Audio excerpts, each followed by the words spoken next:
And you got to make sure that the fortifications can be defeated. And we're going to talk about that. Because Germany has steadily been building the fortifications along all these beaches. We're going to call this the Atlantic Wall. And I'm going to show you what engineering feats that they were accomplishing to make this beach impenetrable. Because it wasn't just putting in pillboxes and gun emplacements. It was prepping the beach so it made it very difficult for any sort of craft to make it onto the beach. And as many can tell you, some that have been there, who they were there that day, it wasn't easy. Especially at Omaha, very difficult to get up on the beach. And the Pas de Calais was also ruled out because it was narrow. You couldn't get as many troops up as quickly. Too fortified, too narrow. So how did they come up with Normandy? First of all, the beaches were wider. There's proximity to two ports that will be critical. If you can win Cherbourg and Le Havre, you can have resupply very quickly. And we're going to tell you how they engineered an artificial port in Normandy, because that was critical. Because the first few days, D+7, D+14, we don't have a port yet. That port isn't ours. They had an artificial port that they put in. They towed it in from England and moored it out there. And that became the place where they started loading all the supplies and troops off on. With D-Day +3, 4, they were already starting to get the troops off on that artificial port.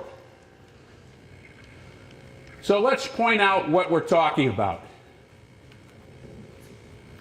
Let me get my little handy stick here. Call this the Dr. Marzak pointer. He started in education when these were popular, right, Frank? Yes. Okay, Pas de Calais, right up in here. Very close to England, too close. Germans have figured that one out. But you got Normandy, nearly twice the distance, 2.5 times in some cases. But look at the length of the beaches that you have here, plus the proximity to Cherbourg and Le Havre. You can get this in quickly, you get your troops up, and you can be able to make a beeline then across Germany. The feeling here is if you came across, you'd get to Berlin quicker, but it's going to be too defended. So that's part of the issue involved here.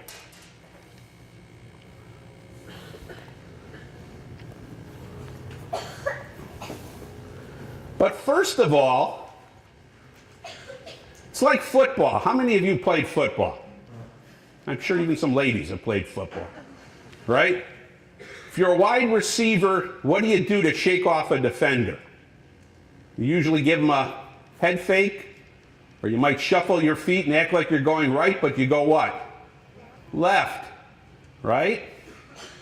Well, we have to make Germany believe that we're going everywhere but Normandy. So we've got to sell them that they should expect the attack to be at the Pas de Calais. We want them to fortify, we want them to redeploy their troops, we want them to do everything at the wrong set of beaches. And how we do this is through a very unique, but probably one of the best little fakes in history. The misdirection that we create is by creating a fake army. And we center it around one of the probably most controversial, yet in the Germans' minds, most respected opponents, General George Patton.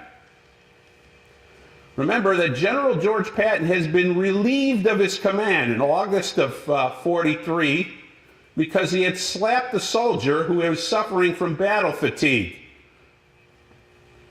And there was many within the American high command that thought George Patton was unstable. He couldn't be trusted. that he probably at the critical moment would melt down and there would be the troops with a general that would be a raving kook. But to the Germans who had experienced George in Africa and also in Italy, they knew he was a master with his tanks and he had logistical skills that we'll come and visit a little bit later in the lecture. He was doing things to make Blitzkrieg, we'll call it Blitzkrieg version 2. Because he'll use things like air support and anti-tank guns to buoy his attacks. So they begin to spread fake radio traffic using double agents. And also, they're going to use these wonderful things called blow-ups, right? Just take a deep breath. Well, I don't know when the last time 4 people could pick up a Sherman tank was, but these must have been awful strong guys or an awful light tank, right? Well, imagine a field of these tanks, planes, tents, all kinds of stuff, stealthy stuff, hanging out there, okay? And you're hoping that an occasional Luftwaffe reconnaissance pilot's going to fly over and snap pictures. And you have to also remember that the Luftwaffe are not getting over as much as they used to. By this point in the war, the skies are filled with Allied planes. They're not breaking through. So the occasional Luftwaffe pilot that does come over and snaps a photo thinks he's hit the jackpot, right? Well, there's a field of tanks. Look at, they're mounting. Well, where were they mounting this? Up across the channel from the Pas de Calais. They're selling the Germans that Patton is going to be leading the expeditionary force across. He's going to take them to town. Well, what's the old story? You tell a lie, you tell it enough number of times, it tries to become what? You start to believe it, right? It's true. Well, one of the biggest decisions that have to be made is how are they going to get unanimity in decision making and try to get this invasion planned? Because clearly there hasn't been always the best relations between British and American units. And there's also been a little bit of tenseness. Well, they decide very early on through a series of compromises, number one, to satisfy Stalin's request, who's going to do the job, and number two, who can you put in charge that's level-headed? Well, Roosevelt trusted George Marshall the most, but he realizes he can't spare George Marshall. He can't let him go. There's no way that George Marshall is going to be leaving Washington during this war. I got to have him home.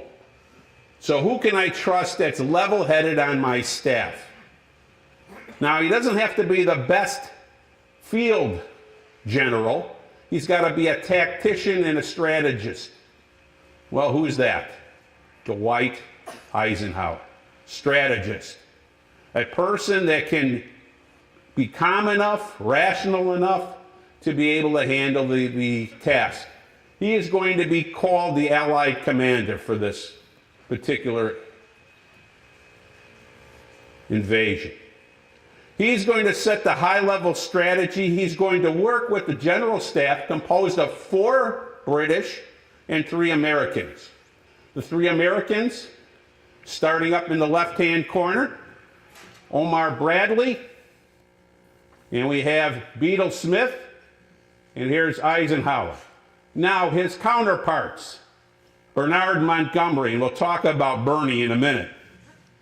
Interesting character. If we thought that Patton may have been a little delusional,